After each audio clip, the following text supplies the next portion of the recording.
I didn't have any background. I just came to this world, as a poor kid, and I realized that, okay, poverty is a bad thing. I managed to get myself out of it, and I realized that riches bring a lot of evil. I managed to sustain it, maintain it, and I realized that wealth makes people respect you, because you sort of share value to humanity.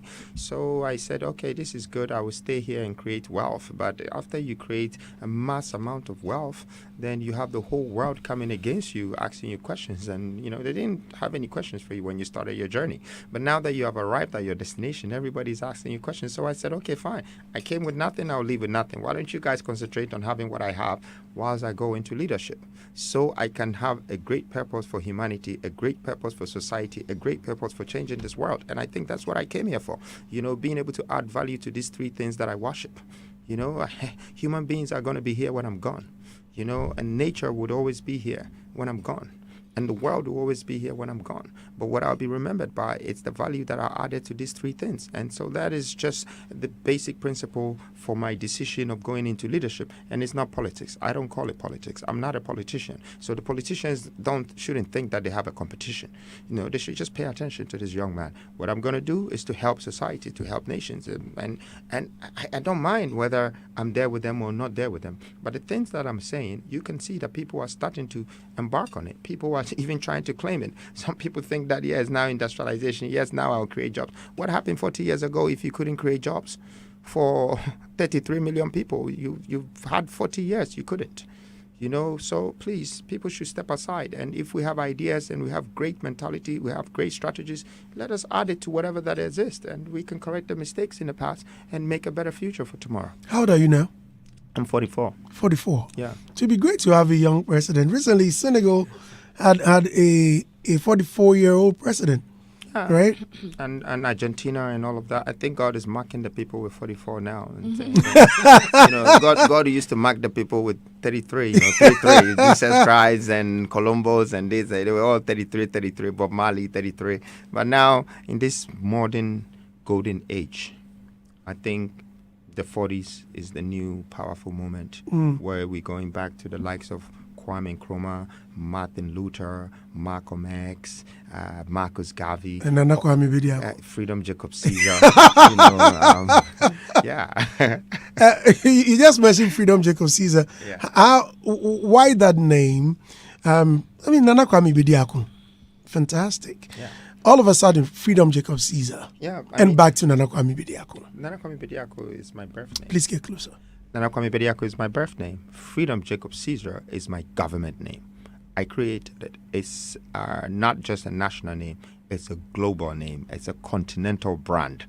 Freedom is what Africans have been lacking for the past 5 decades. They claim we have independence. Well, that independence is a contractual independence with our colonial masters. But you could see that we are still not relieved from our economic crisis. I came to give you that economic freedom. I am bringing that. Like I said in some of my speeches recently, that Ghana and the youth and the people of this country should trust me. I am your new IMF. I will make sure you don't go back to them to beg again.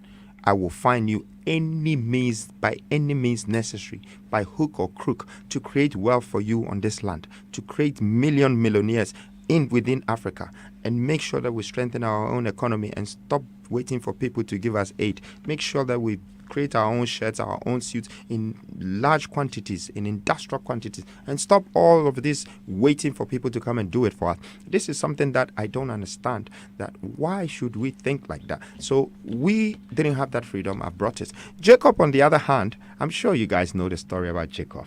Jacob was a bad boy. He had a lot of kids, but every one of them was coming from like some kind of woman, and he took care of all of them. What Jacob says is that, I am connecting the tribes back together, the Israelites. And if you see and you look at my brand, you look at what I do, you will see that I don't discriminate tribes. I believe in people, period. You see, so I don't have a nationality problem. And I think that's the problem we have as a country. Everybody is talking about their nationality, their tribe, and they have chosen nationality over mentality. Your mentality is important. You need to have mental training. You need to depend on that. You need to make sure out of your mentality has come with different events, with different production, with different development, different things that has come out of your mentality that nation will benefit from. So I wanted to sort of connect the tribes first in my country. And then when I finish, I'll start connecting the country. So people will really know that this Freedom Jacob Caesar, who is the Prince of Africa, did not tell his story, but he dictated it and made the people of Africa tell the story. That's the brand.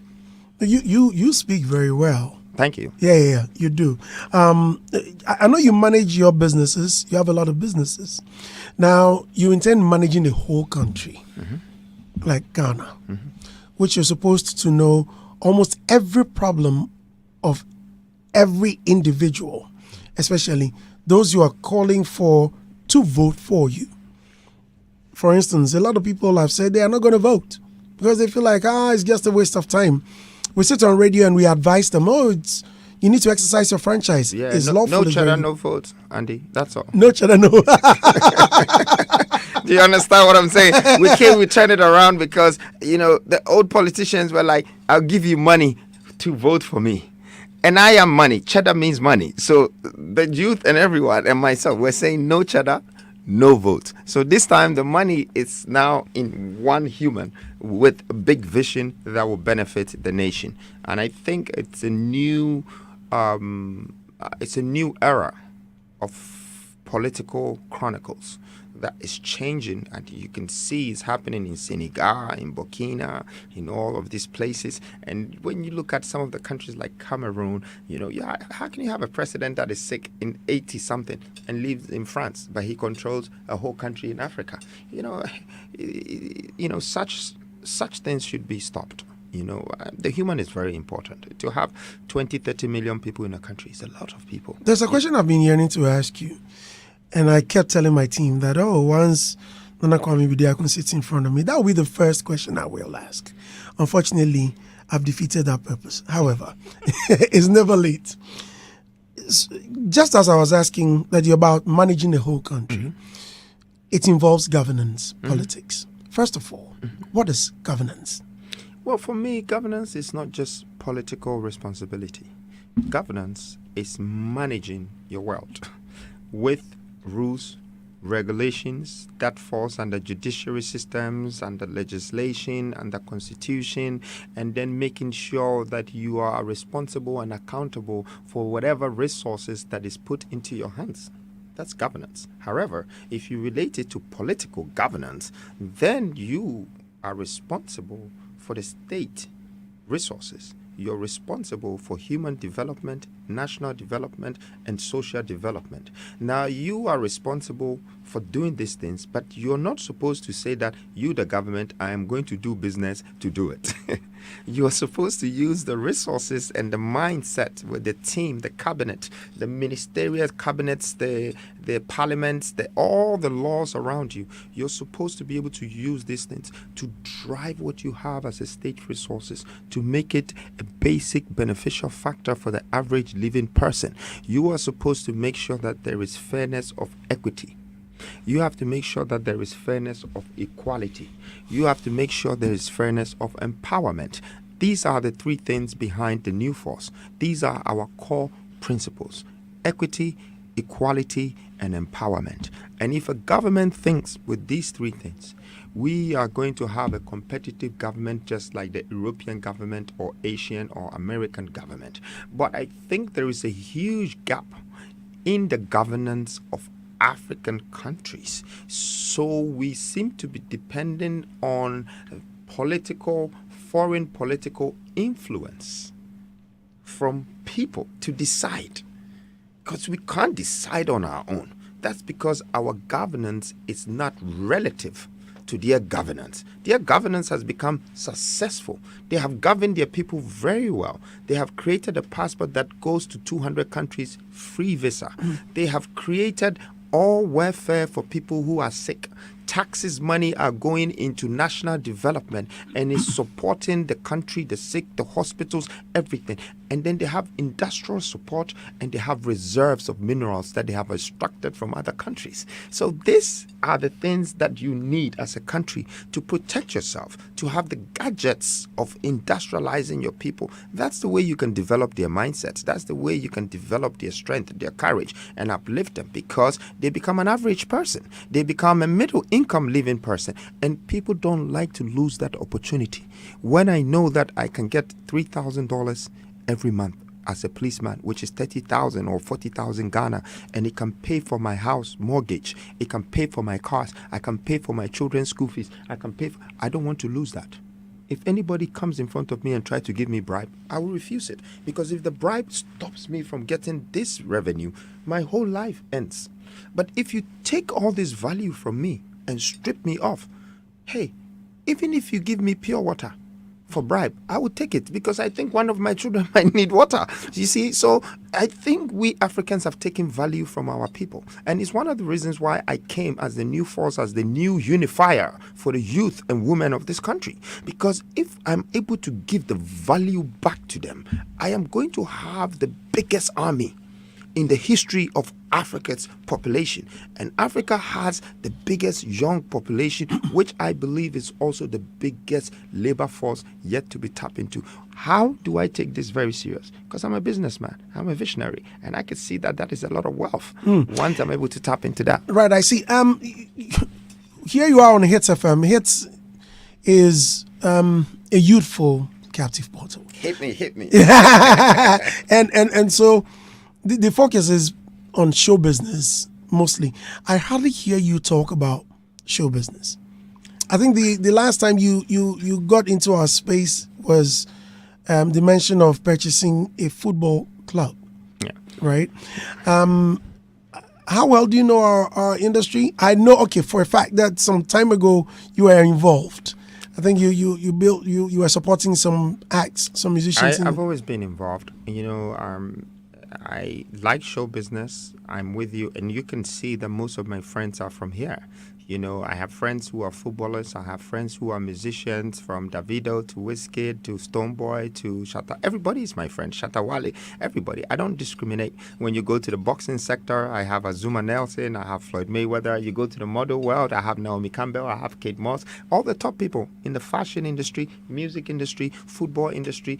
And I build studios to help, you know, the kids to come up. How do you establish relationships with all of these giants? I would answer you that in a minute, but I just wanted to finish on your question. Right. That my investment in the entertainment sector, in the fashion sector, has been big. I've been supporting people from Maoli Okujato to Kofi Ansame, and may he rest in peace. You know, I've helped all of these people. When we had the studios, Wonderworld Studios, back in 2004, you know, we were preparing people like Payday and all of this. They were my friends before they came out. Wizkid was my friend then. You know, he was building up. He was just a studio boy. So these guys have massive respect for me, that how can I be doing business and still have time for their world and be able to sit down and talk with them and everything. However, I am not interested in being in their industry. Because, yes, I like them. I will advise them. I will help them. But I think my purpose is bigger than that. My purpose is not just to be a footballer or to be a football agent. My purpose is not to be a musician, a rapper, or some music producer. My purpose, all due respect, enough respect to those people, that's what they do.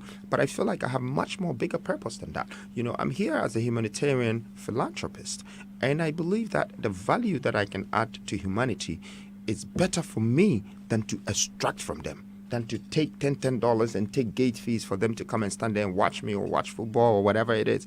I want to add value to society, and that's where I've been focused on. You know, so even though I invested in those areas, when I realized that the numbers didn't relate to me that much, you know, I kind of left it, but I still connect with them. I'm still with them. So it's not like I'm not thinking about them. I just think that when I get to the industrial sector, industrial power, I'll be able to advise our industries of entertainment, fashion, and football how to structure themselves. You know, put these machines, put these plants, and connect to these people so you can distribute the product, like iTunes, like Spotify. You know, these are machines. These are robots. They're working, but we don't have it. We are not interested in also getting it. So some white man has bought them. Maybe the machines are in India. They have somebody working 24 hours, but they're taking money from everyone in this world. And that is the sort of mentality and knowledge that I want to bring into the industry. So it's not like I've forgotten about it. It's only little I can do now based on the power I have. I can build my own hotels. I can build my own museums and zoos, but I can't change the world. I need more. I need more power. I need more resources. I need more human resources to be able to effect this, to be able to make this work. Okay. Now back to the question of your establishment, your relationship. Yes. Yeah, I've always had a relationship management skills from when I was a kid. I remember when I was in school, my mom used to give me 1 cedi, which is probably 1 peso today, to go to school. I used to walk 3 miles to school, 3 miles back. And yes, 6 miles a day. But the thing is... Where was this, here in Accra? Yeah, in Kumasi, Modern International. Oh, really? Yeah.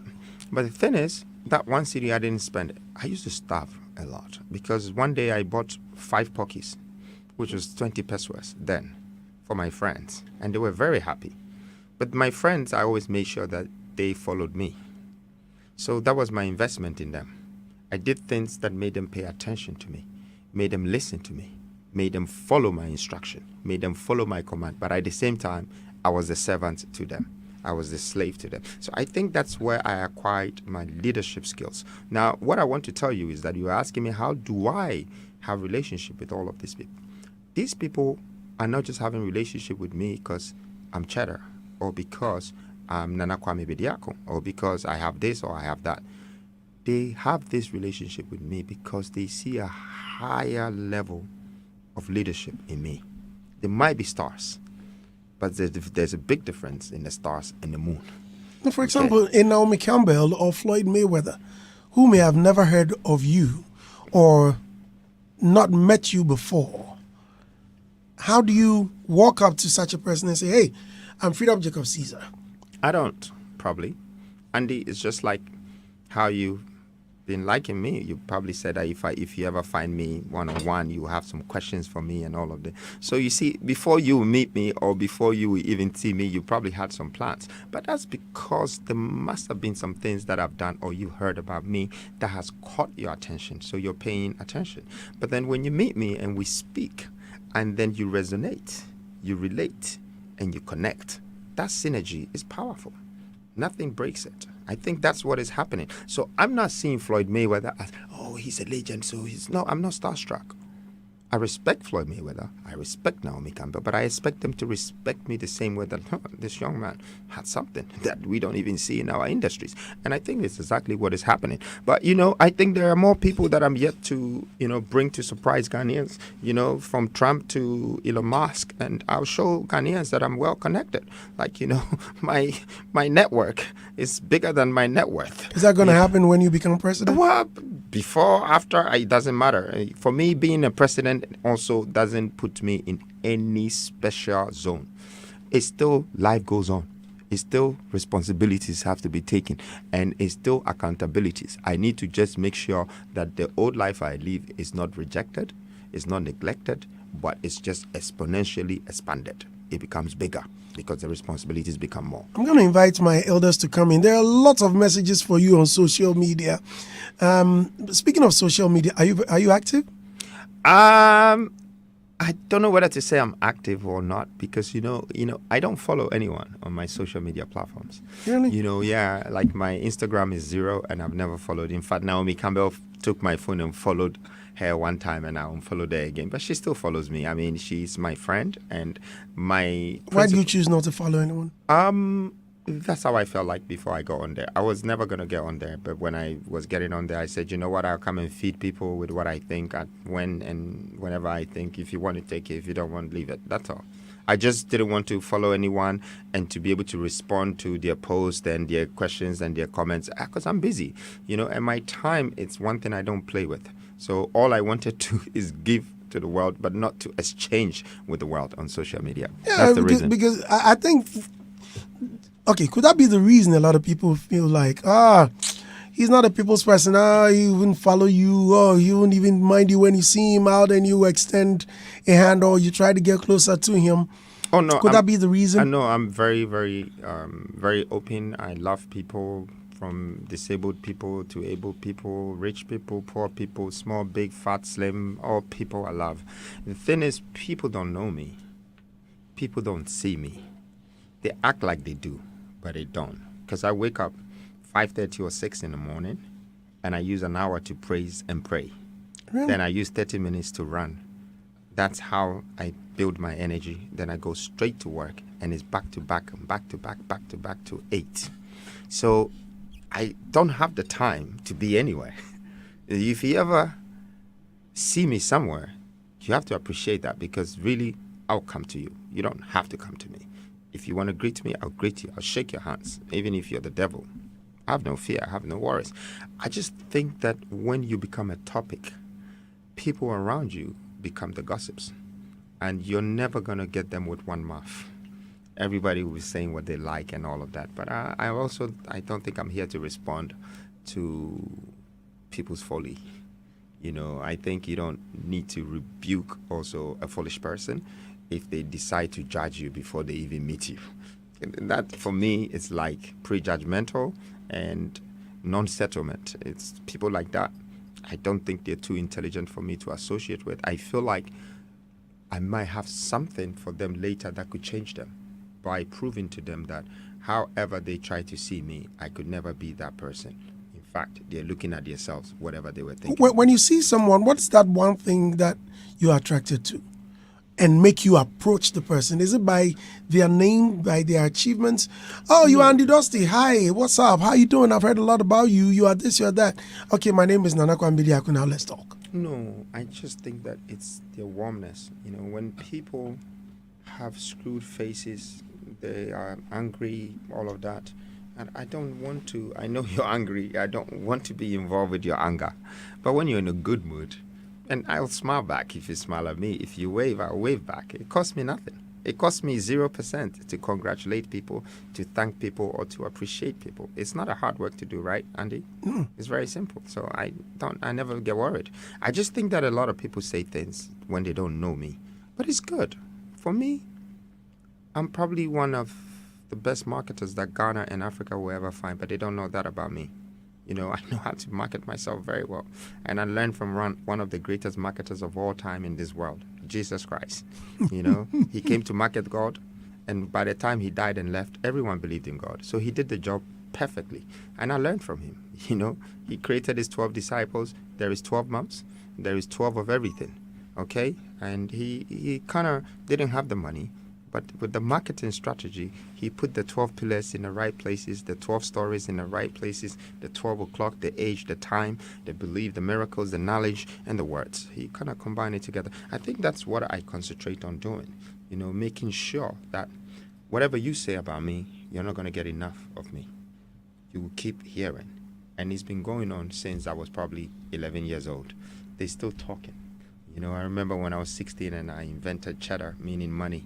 I came to Ghana, and when I was 24, it was going. 28, it was going. When I hit 30, I changed everything. I said, I'm going to be Freedom Jacob Caesar now. I started building. By the time I was 40 years old, almost everybody wanted to know, who is this Prince of Africa, Freedom Jacob Caesar?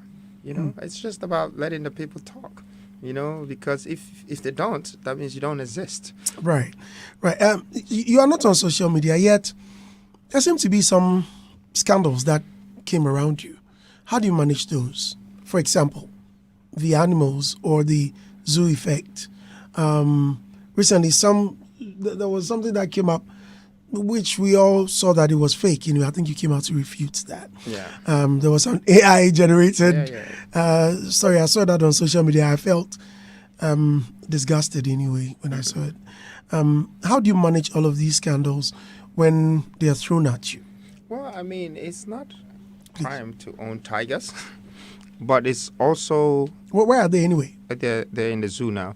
It's also beyond achievement to own tigers. You see, the story of my tigers is Kunta and Kinte. If Ghanaians could take their time and really study what this young man is doing, I am sending them a great message. They should stop looking at the messenger. They should concentrate on the message.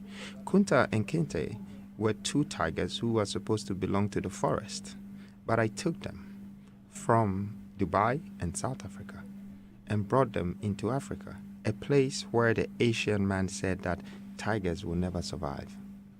In East Africa, in West Africa, and North Africa, they only allow the appendix of the Forestry Commission that is only South Africa that has full climatic control of weather would have tigers. So I asked myself the question, a goat survives in China. It doesn't run back to Africa, but you are telling me that your tigers will not survive in Africa. So I brought the two of them, that I have kidnapped them from the forest and told them the story of the black people, Kunta Kinte, how you took our people to America and other places and they multiplied. Today we have Jamaica and everything. So that's the same thing. I have created a tigers that live with the human domestically. They can hear, they listen, they sit, they eat, they even play football. Those tigers? Yes. And they're going to breed. And I'm going to prove to the world that no, you're wrong. That's one. Two, I knew that would open the tourism sector of this country. And we will become the first country in West Africa, East Africa, and North Africa that have breeded tigers and own tigers.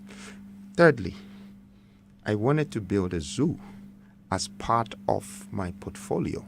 See, I've built a museum, I've built commercial, residential, industrial. Now I was on my national project. And I knew at the same time, Kunta and Kinte was going to give me that uprising spirit, to go into building a zoo. And all of these things are being fulfilled. So there were the radio, there were the presenters, the media, everybody was talking, they can talk whatever whatsoever. What I do is I have a total concentration, Andy. It's the perfect method.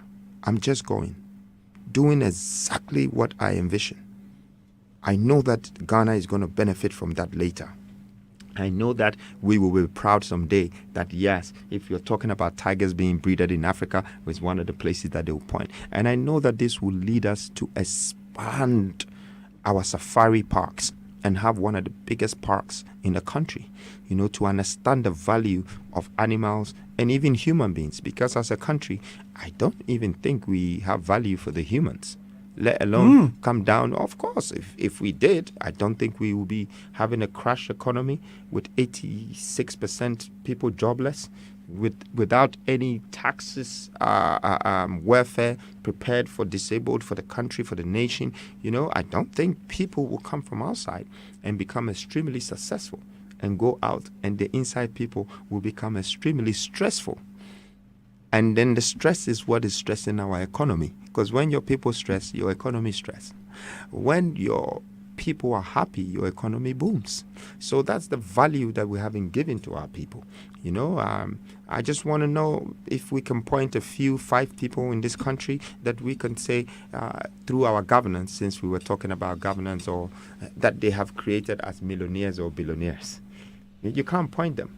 They're all going to be people who are hiding because they signed a contract with the government to do some road and they didn't do it properly, but they've made millions. But you see, in America, they can simply point at Zuckerberg, Bill Gates, Jeff Bezos, billionaires, on and on and on. So that is the foundation and the support of the economy.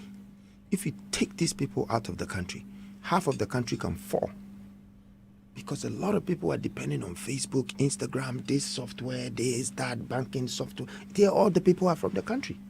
They're not from outside. There's nobody who's from Ghana that is doing something big for the national state of America that controls their internal affairs and their national system. Even if there is one, they will nationalize that person. You will not see him again. They will make him American. So if the value is indoctrinated into people and instilled into people, then the returns of that value becomes part of the national wealth, contribution, the support, and the skill set that is transcended onto the ones who are following. So when they were taking the animals from you, nobody took any animals from me. They can't take any animals from me. You saw the headlines. Freedom Jacob Caesar gets the approval to keep 2 tigers at home. That's what happened. And it came from the appendix. They tried to. They didn't even have the facility. I had the facility. I built it behind my house. And I knew the stories of the tigers. I was ready. And then I want to just say thank you for the Forestry Commission for, after whatever months and years of trying to get land to build a zoo that the nation will benefit from. Eventually, they had to give me after all this fight. Because if not, I would have kept the tigers. And maybe one day they would have had to get on the street. But thank God, we built the zoo. It took us 9 months. We built a world-class zoo. So are they in your possession now? It's always been in my possession. The tigers are my animals. And I've been feeding them. I fed them with one cow every 3 days, the 2 of them. You feed them with a cow? Yeah, it's very expensive to keep them. If not, they would eat you. Yeah, you have to feed them. You have to let them, because you are flesh. If you're not giving them any flesh and you're standing in front of them, yeah, they have to use you as a substitute. So and it's right. I read in some part of the Bible that the king is blessed for even taking care of his animals. Okay, and the animals happen to be in my hand. For me, I see the value of the animals even more than one of them. The value is more than maybe number one has a whole building that is worth millions, because I can never measure life with materials. Okay, everything in this world has come out of people's existence. So the value of people being alive and living things being respected and being alive is more important to me than a material that has been, fabricated, formulated, or somehow built. I like what you just said. What is your biggest fear? God. I have no fear, but when it comes to God, I'm scared. I'm scared of wronging him. I'm scared of doing some of the things, kill, adultery, steal, robbing people, being unfair to people. Well, I'm really scared of God in all of these things, so I stay away from that. I try my best not to look on top of my shoulder, and that's my best weapon. My best weapon is not my security or people following me with guns. My best weapon is knowing in my heart that I'm clean, I'm fair, and I'm living life the way it's supposed to be lived. And I'm not breaking the rules of the Almighty. I'm not breaking the rules that could destroy a part of the universe or a part of this nature. It makes me feel very good and powerful. But I have no fear in a man that breathes the same air as me. As it stands now, well, it's good you've mentioned your fear. As it stands now, we know that Parliament we're torn apart. A lot of questions that most presenters will run away from, considering the LGBTQ and the passage of the bill. For now, the president hasn't signed the thing yet, and a lot of people are talking. If you happen to be there, or if it were you, what would you do? Well, first of all, I think we need to respect our culture first before we even start to adapt to other people's religion and their custom. What is our culture? Our culture is a Ghanaian or a black person is raised at home with a mother and a father. And the home can be a clay house, but they will see it as a home. So they know their mother and their father. It's not like a very nice decorated apartment when a white kid will grow up and see that their father is a man and their mother is a man. That is not our culture. So, first of all, why are we tolerating it? For us to tolerate it, it means someone has indoctrinated the topic into our heads and using it to educate us. That's the first thing I see as a mistake. Secondly, I think that if the Parliament has taken this very serious and it's become their number one priority, it means that they are adapting to the Western culture, because this practices is not in Ghana, neither is it in Africa, it's in the Western world. And we cannot change it. It's part of their rules. It's part of whatever they do. So why are we saying it on radio, asking everybody? Because the more we do it, the more we're educating our kids. They're going to hear LGBTQ. They're going to go home. They're going to Google it. They're going to see that it's something to do with gayism, lesbianism, and all that. Well, they're already fed with it in movies and in books now. I'm coming. So all that zim, they would now start to want to be curious about it and try it. And that's education. Okay? How about we not force ourselves to be so worried about this Western rules, regulations that sits well with them? How about the Parliament really looking for the accountability that has cost us our sustainability? The economy has crashed. The people have no jobs. The government are making mistakes. The politicians are playing us left and right. 8 years here, 8 years here. If you do it 3 times, that's half of your life gone. As one human being, that's half of your life. And if you're halfway through your life and you don't know what you're doing, that's the end of your life. Because you have to find a way, Allah, to survive for the rest of the 24 years. So this is a major problem that we need to look at. Alone about sex. People's sexual habit right now should not be our problem. This world, we cannot control all of these things anymore. My friend Robert is here. He has a red hair. He's here with me. You have a gray hair. You nearly said bald. Bald too. and we are all wearing different colors of clothes, and we are okay. We don't know what we do behind closed doors. Somebody likes to eat ketchup. Somebody likes to eat more chicken. Somebody likes to eat meat. Why should we be judgmental? We rather need to be purposeful, strategic, economically smart to make a better life for our people. Right. Seems I have too many questions for you, but the last one I have is Asase Radio, that's the source. Well, they revealed. I just want to say this. Right. Do you remember when Kamala Harris came to Ghana? Mm. You know, at that time, Ghana was on their ground. I mean, we didn't have anything in our coffers. That's United States of dollars, okay?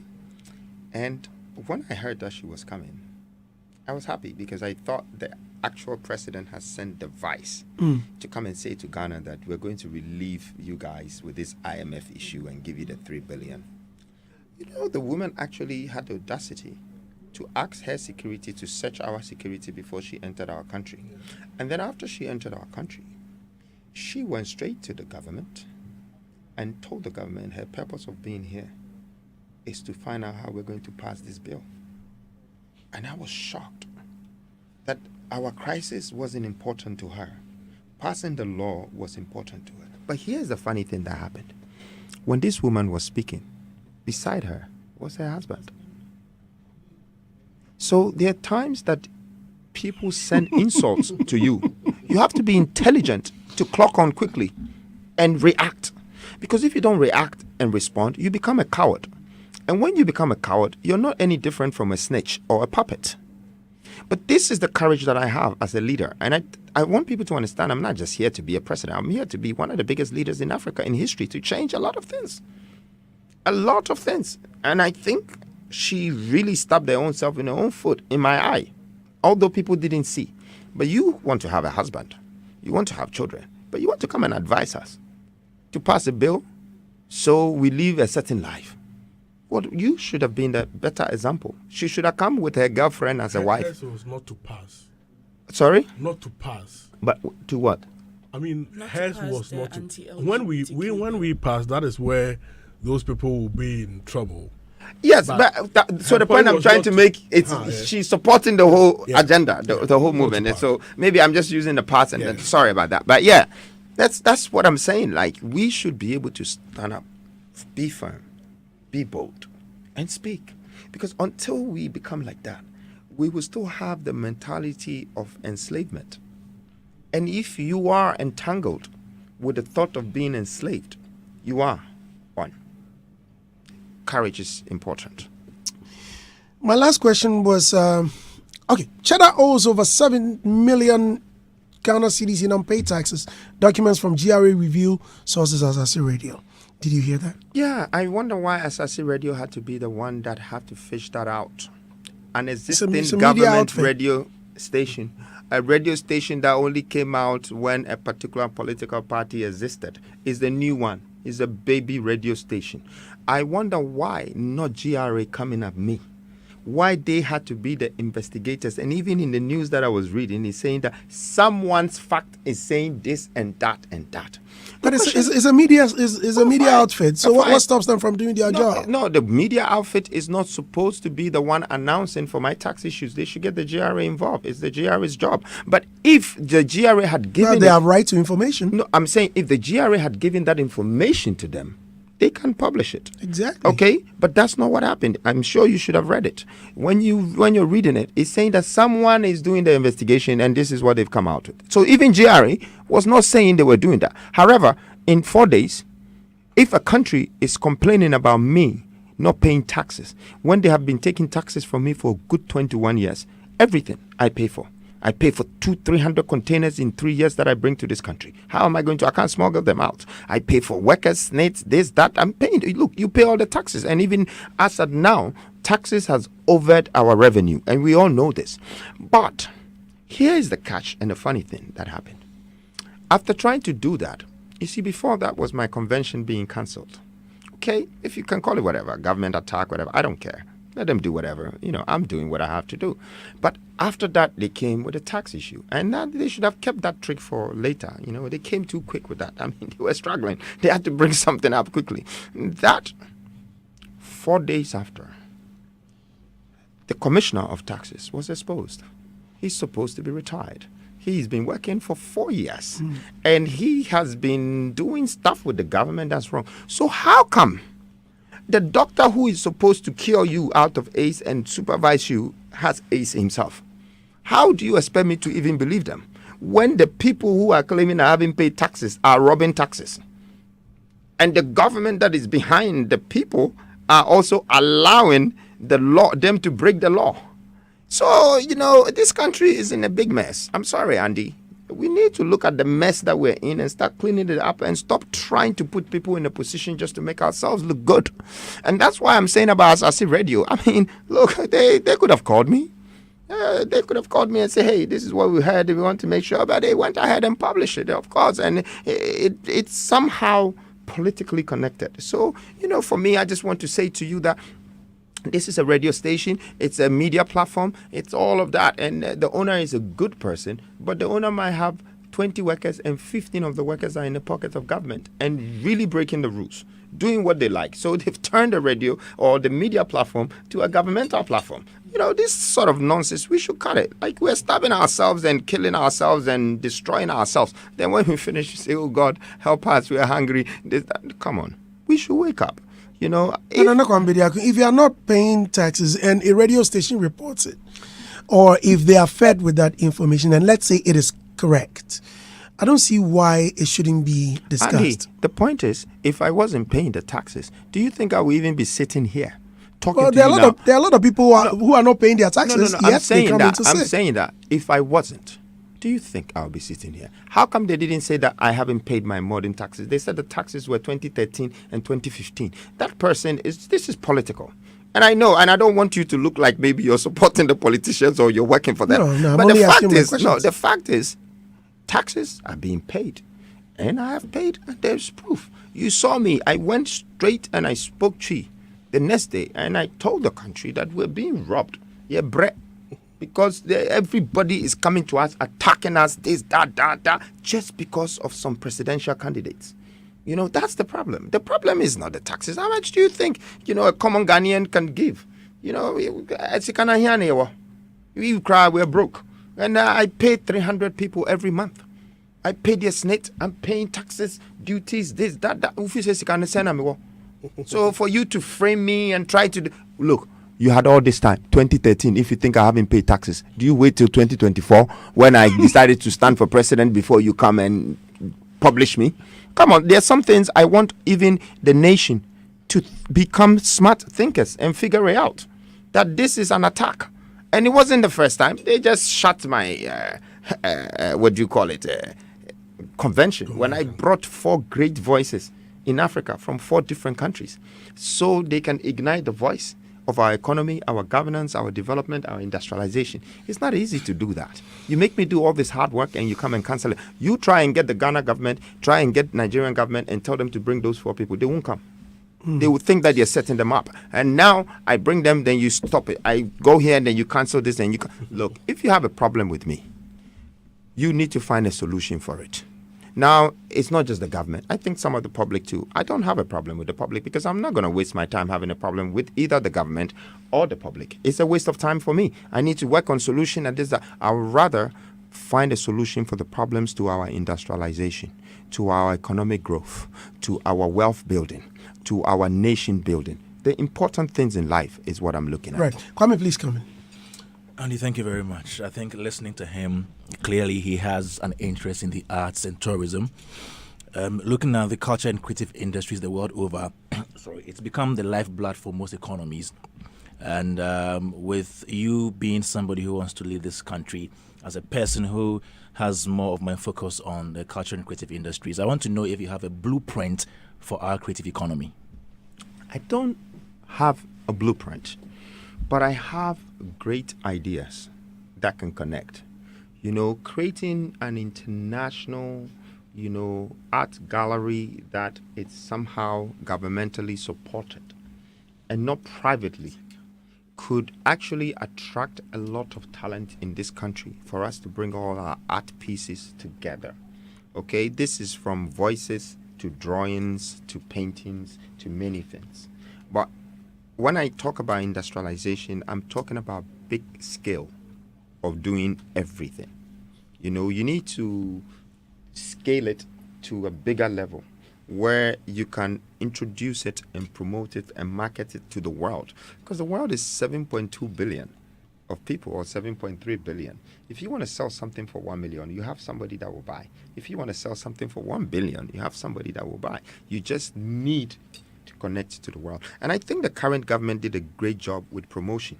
They promoted the country very well. I give that to them. However, it was just based around festivities. So, beyond something and yes, and then the return something. Yeah, that was all great ideas. It really helped the country.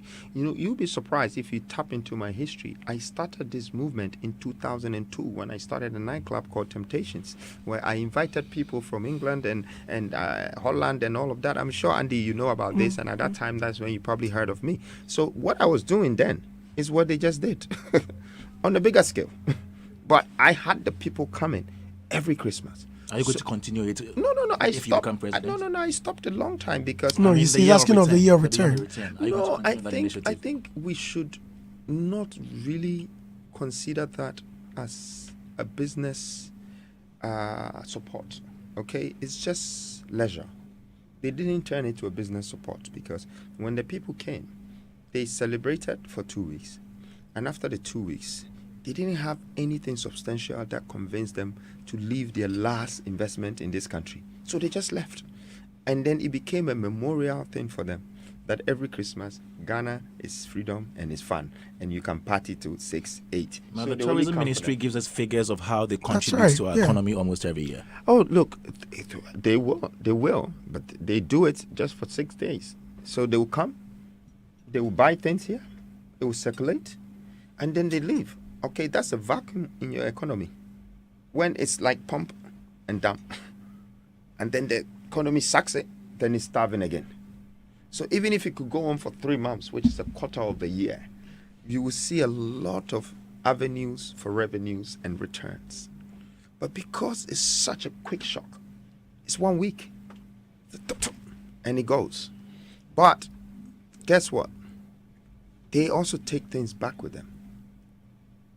They take your art, they take things, they take some of their human resources, they take it with them. They pull in because they're not staying, they're not investing. So they see anything that has potential, they want to take it with them. Although they want to claim that they're Africans, but they are not for Africans. Their diasporan would die as a diasporan because that's where he is. And the system is good for them. When they come to Africa, they don't have that system, so they're not going to live here. They're not going to be here. I am talking about a system that will let somebody move here and have their children here, have their wife here, and they will be working for Ghanaians, not celebrating and going. They will be working for the next 20, 30 years. If you have 1 million of those people in this country, you will have a very strong economy. Right. Ria, please. Yes, I have 2 questions. All right. So when it comes to the regular Ghanaian, you are somewhat notorious for having outrageous promises being made to the public. I'm not calling it outrageous, but it seems outrageous to a lot of regular Ghanaians. And the most notorious one is the dredging of the sea into Kumasi. All right. And then me as... I want you to ask me a question, not an essay. No, not an essay. Definitely not an essay. So me as a person, I'm thinking about the economic implications, and you're going against a very notorious entity, which is the nature, the environment. So I want you to walk us through what you're going to do exactly there. And then the second question is... I take one at a time. Okay. Okay. No problem. Because I think it's a long question. So first of all, I want to tell you that was not a notorious act of promises, because I don't promise. The only time I promised was my wife, and I fulfilled it. Okay. I don't promise at all. What I said is a purpose that needs to be implicated. It's a vision. That action needs to come for it to happen. Because you see, a vision without action is a mere dream. Okay. And me dredging the sea and connecting the water bodies, it's just me trying to tell the leaders and the people of this country that out of negligence and ignorance, they have left these water bodies lying there without any usage for it. And therefore, people are throwing rubbish and all sort of things into it. It's choked, it's not dredged, it's not connected. But because I'm an industrialist, I'm already thinking of a way to create logistics, the pathways to use the water. Now, since you were talking about water, I'm sure you like the environment, so you want to learn more about the environment. Definitely. Water is life. Water feeds a lot of things on the ground. So everything that when your mother impregnated you, whilst you were in the stomach, everything you took, from the medicine to the food you ate and everything, came from the ground. And it's the water that feeds it. So water is what is forming you. And therefore water should be used. It should be utilized. It should create avenues for us. It should be our irrigation to expand our agriculture production. It should be a lot of things. Now, I had already studied the map. I just didn't open my mouth to say it. I only said it at the place that it was sensitive enough, Kumasi. Because Kumasi have an issue with water. And they wanted the part of the sea, and they wanted Cape Coast to be part of the Ashanti Empire. Kwame Nkrumah took the man-made lake all the way to the border of Bono. At that time, it was part of Ashanti, but did not make it enter. You can check your history. So it's there. Nobody has connected. I already knew about River Pra and River Oti. So Kumasi has river, and this river leads all the way to the Cape Coast water. No leader has decided to dredge it. Over 100 years, nobody has thought of it, except for Kwame Nkrumah, who came to create one of the biggest man-made lake that we don't even know what to do with it. I was already planning and thinking how I'm going to use water to connect the country and then gain the biggest, most powerful distribution channels in Ghana and then moving on to West Africa. Because look, I'm a businessman, I'm an industrialist, I'm a visionary. Don't think I just want to be a president to sit in chair and ride in cars so motorbike can lead me. No, I want to work. I want to implement these things. So now these waters, if you connect Pra and if you connect Oti to the Cape Coast Sea and dredge, now Kumasi is in the center of Ghana, because you think it's Accra, but it's Kumasi, because Kumasi is where you get the western corridor and the eastern corridor, and these two leads you to the north. So Kumasi is actually the central and everything comes from Accra to Kumasi because there's nothing else. There's no railways and there's no water bodies. Now let's go to any of these countries that are well developed. When you go to England, London is where I grew up partly. I used to drive through the Blackwall Tunnel. And in the tunnel, they tell me that there's water around it, but I never saw the water. So they built the tunnel to create a way through the water so cars can pass through. When you drive 10 minutes down the line, you're going to see London Bridge. London Bridge is a bridge that goes over water. The water leads you through the city everywhere. And that's where their developments are. Their development is not on M25, it's not on M1, none of them. When you're driving on these motorways, what you see is walls and glass. So you don't see anything. You don't see any neighborhood.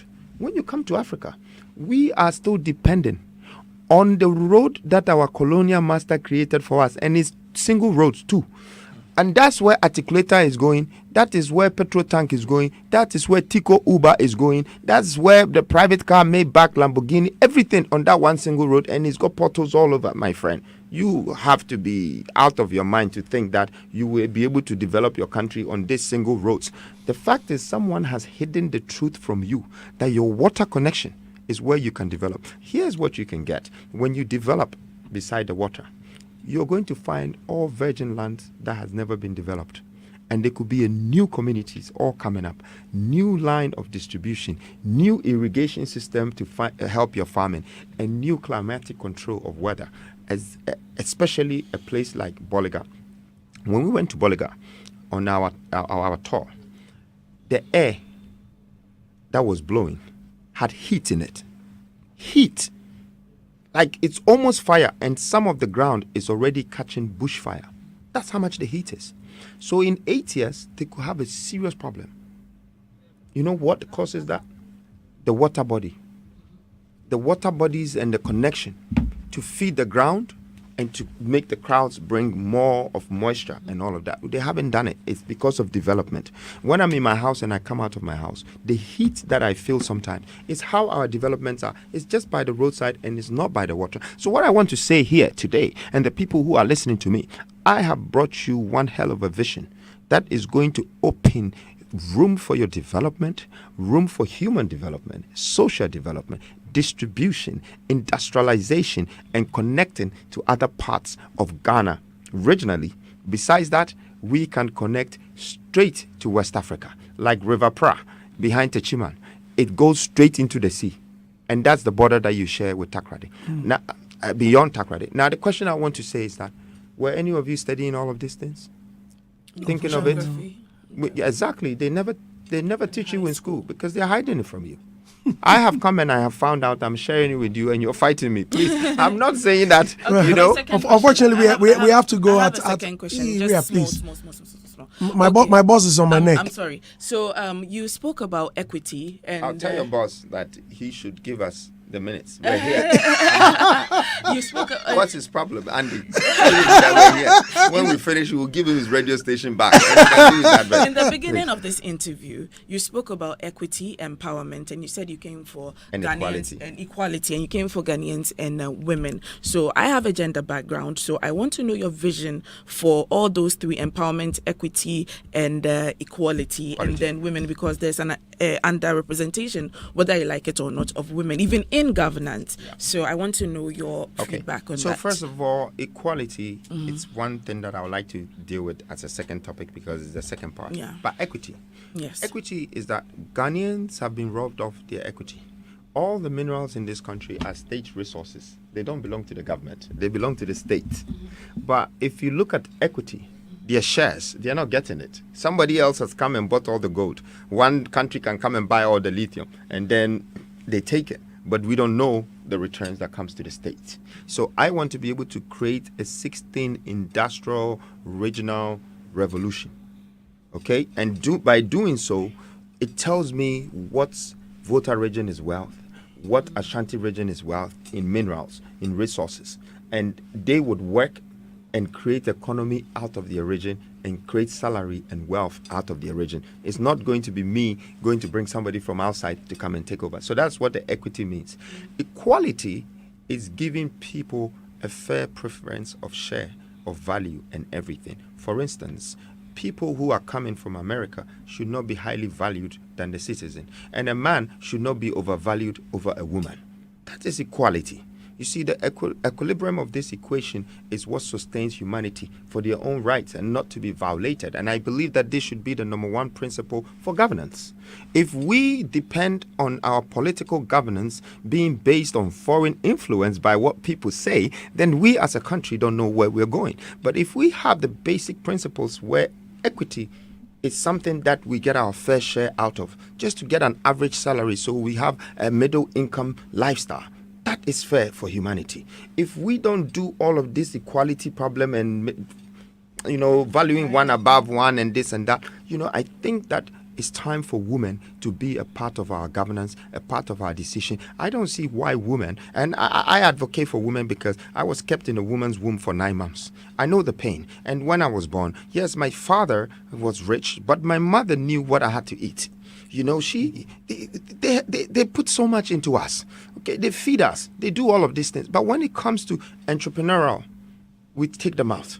When it comes to empowerment, we take them out. When it comes to making them a part of the country and decisions of the country or the nation, we take them out.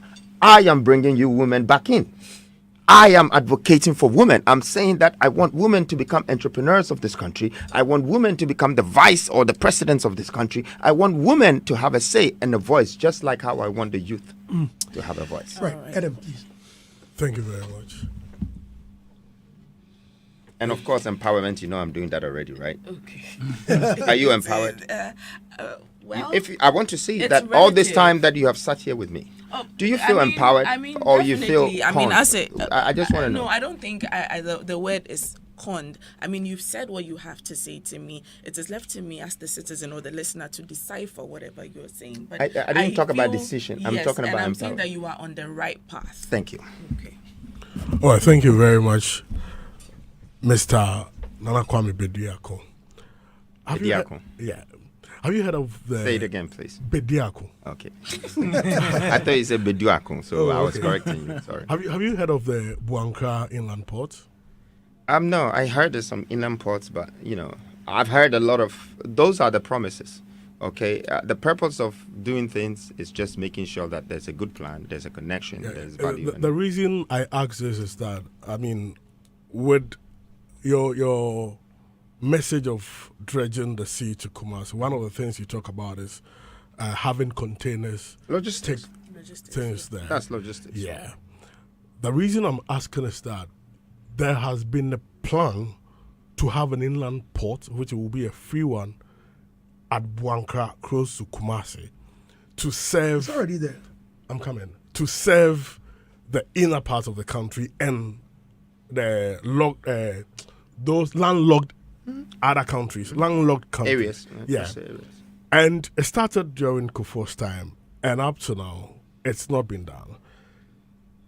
In 2022, there was a promise that by March 2024, the project will be delivered. With somebody who has the people of Kumasi at heart, and Where he's from. And wanted logistic to be moved there. I wanted to find out whether you've done some feasibility studies on the project and what you think could be done to facilitate given the opportunity. I just done the research and it's very feasible. I know numbers already because I know countries that have done that already, so these things, they even exist on the internet. You can find what happened. Like right now, Egypt is doing another canal dredging that is 1.5 billion, but they've already estimated what it will bring in 50 years and it's about 112 billion. That's the returns. Just as I've been speaking and you guys are doing all of this, Benin have picked it. They're beginning to dredge. You see, the vision is one thing. The action is the other thing. Okay? And the promises that they've given you is only 8 years because there's no action. It's just a promise. And the difference between me, a politician comes with a promise. I'm a leader. A leader will always have a purpose. Okay? A politician will move with a program. I'm a leader. So I would definitely have a vision. And a politician wants to be just elected for whatever position. I want to build nations. I want to build countries.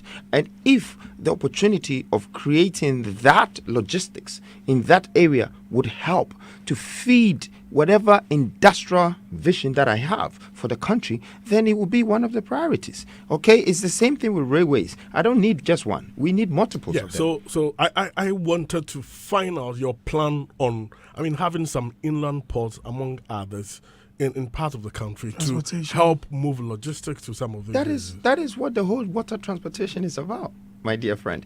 It's about logistics. But I just said I chose Ashanti to release the headlines because it was the right place. Their history is very sensitive with water. That's why they picked it up.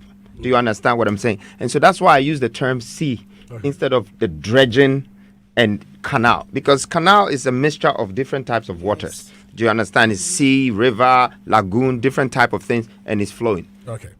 Now, there is this. Adam, your last question, please. There has been a research done regarding policies of people in lead of the 2024 elections, and the leading policy by the Info Analytics through their research is the 24-hour economy by former President Mahama, and the blue economy, followed by the blue economy by Dr. Bawumia. And in that research, John Mahama is leading, followed by Dr. Bawumia and Alan Kojo Martin, 7.5%, then you, 2.3%. Regarding the policies, why do you think that? Do you think that all of the things you are saying is not getting down to the people? I think it's. And what do you make of your 2.3%? I think it's just a complete scam. You don't do a polling that nobody knows about, and then you just come overnight. There are pollings. All the pollings you can see, I won all of them. They did digital pollings. Everyone that people knew about, I won all of them. There's only one that I was in tie with Mahama. This, overnight, they just brought it out. But I know it's a political whatever. Look, I'm not interested in all of this. I want to tell you something, okay? You mean you don't see? I don't even believe in the info analytics, because they're just branding themselves and marketing themselves. It's politics. They're trying to campaign themselves, so they're going to do all sort of things. Look, I've had interviews that they change the headlines. They tweak it. They say this. Even when we were talking about the sea, I said I'm going to bring the sea from Kumasi to Accra. You see, from Accra to Kumasi. You see, that's not what I said. I said that I would dredge the water and bring the sea to Kumasi. I did not mention Accra. So it's always twisting things and that. But you know what? I am very proud of myself, even if it was 0.1%. The fact that I am aligned with whatever people... You're in the top 4. No, I'm saying with the fact that I'm aligned with whatever people makes me feel like they might see it as a race. I see it as a journey. Right. And my 2.5 can become... 2.3 can become 80% in the end. You see, you never know what God has for you. But just concentrate on the path. Don't deviate. Keep going. And I believe in industrialization. And whether it's blue this or 24-hour economy, whatever that everybody is saying, I would guarantee and rest assured everyone in this room and everyone that is listening to me that all of this will fall back into industrialization. Right, thank you, Adam. Congratulations on that. Adam, please. Oh, I beg you. No, you've asked a lot of questions. I think you're also very, very political, because you have your information. It's like you're doing your promotions for them. Listen, young man, don't get lost in politics. Adam, follow leadership. Oh, and let me ask the next question. Prezo. No, it's fine. It's fine. Make Robert come in. Yeah, I expected you to say that was fake. They didn't do it well. I don't know about these pollings. No one. Did you know about it? No one here knew about these pollings. And then the next day, you pay all the media people in Ghana, and then they start. Please, you can go ahead. This is not the first time they do such polls. Fine. But I'm not really worried about that. Always that everybody. I don't even know the guys that did the polls. I think that Musa Dankwa. He's been doing Musa Dankwa. No, please do a national one, okay? Tell Musa Dankwa that you should get off the track and stop supporting politicians with their crooked stuff. You should get on the right track. If you want things to be judged by nations, give them the chance to be part of it. Don't just go backdoor and let them use you and you create something. Wait, please, let me finish. Don't let them use you. And then after, you start distributing it on media platforms that can give it traction. All of that, I'm used to it. I'm used to people busing, thousands of people giving them T-shirt, giving them money and come and stand there. Do you want your politics to be like this in this country? Any young man that thinks like that, I think that they're in a form of stupidity. They need to get themselves out of it. Don't let people pay you money so you use your thumb to vote for them. You're selling your soul. Anybody that tells you, here's money, take off your clothes or put your thumb on this, it's all selling souls. You guys should not support that. Let's deal with facts. Let's do the right things. Next time there's any polling, please tell them Musa Dankwa, whatever, make it national. Let all be part of it. Thank you very much. Adam, it's good that we correct some of Adam, this. No, it's done. It's all corrected. And I have to go. I think my time is up. Robert, you wanted to ask me something? I just have 1 minute and I gotta go. All right, great. So I gave you a lot of time, and that's, I think, it's fair share. For me, in in education, I find a lot of our faults, and in education, I find a lot of remedy.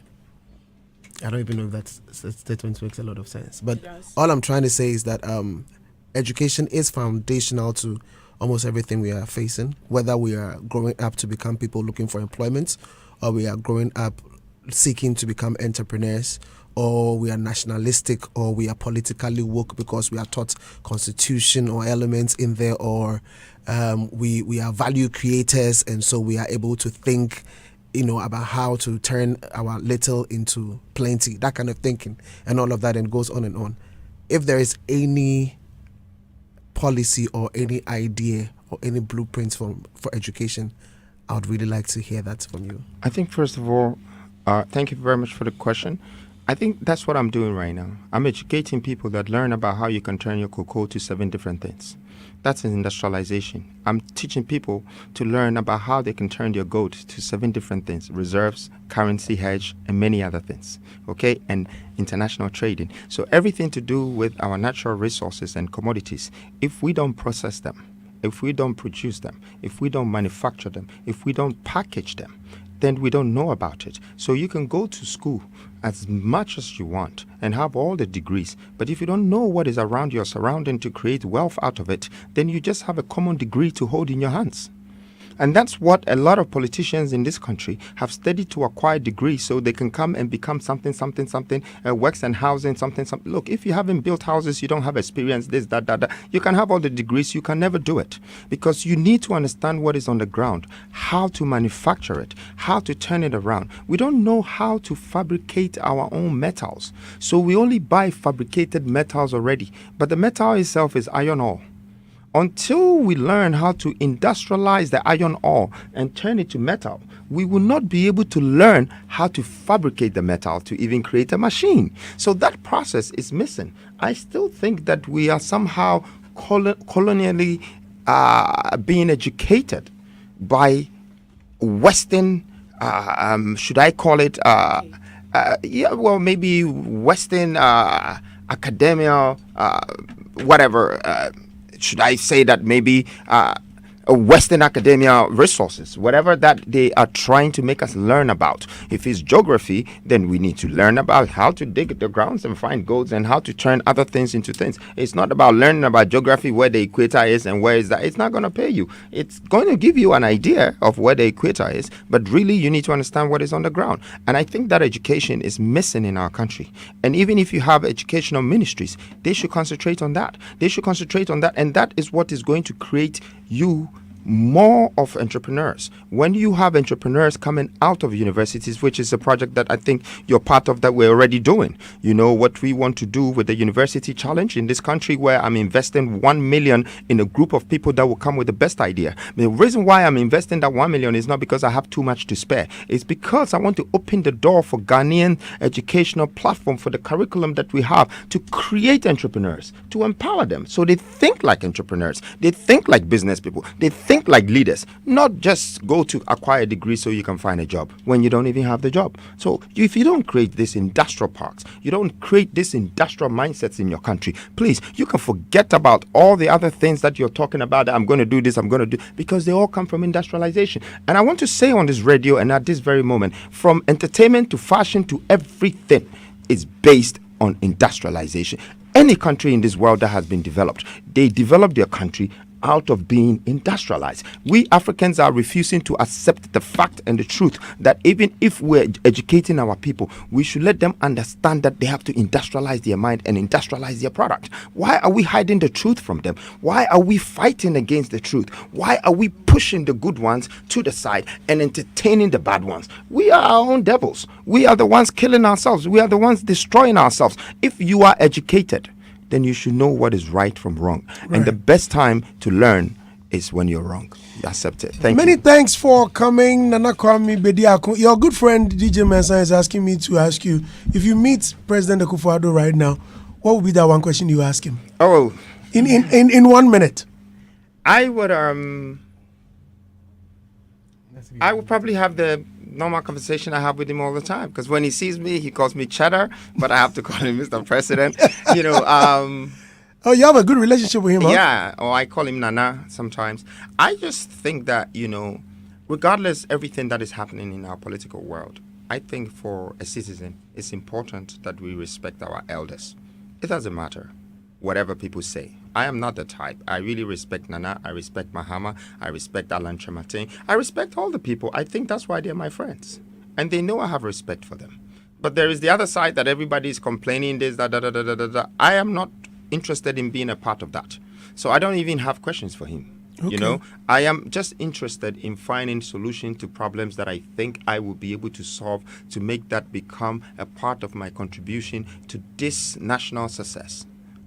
That's all. Many thanks for coming. Thank you very Leader much, of the Andy. new force, Thank you. Nana Kwame Bediako. Listeners, this is where we Andy, ended. we are inviting him to Trek this evening, National Theatre. I won't be able to be there. I'm sorry, but you see, I don't actually make myself available just 24 hours before something. And I want Andy to know that it's out of respect. That's why I walked into this room. Thank you. Because you have sent me multiple of messages. That's right. Don't think I haven't been seeing it. Oh, you've been when seeing I them. saw you, I knew that I had the chance to make it up. And guess what? It's been the longest interview, and I hope that the people who are listening to me has actually had some benefits from the things I've shared. A lot of them. I'll send you screenshots. You'll be amazed. I want just to be remembered that I came to add value. I came to create. I came to change. I believe in revolution. I think I'm a revolutionary.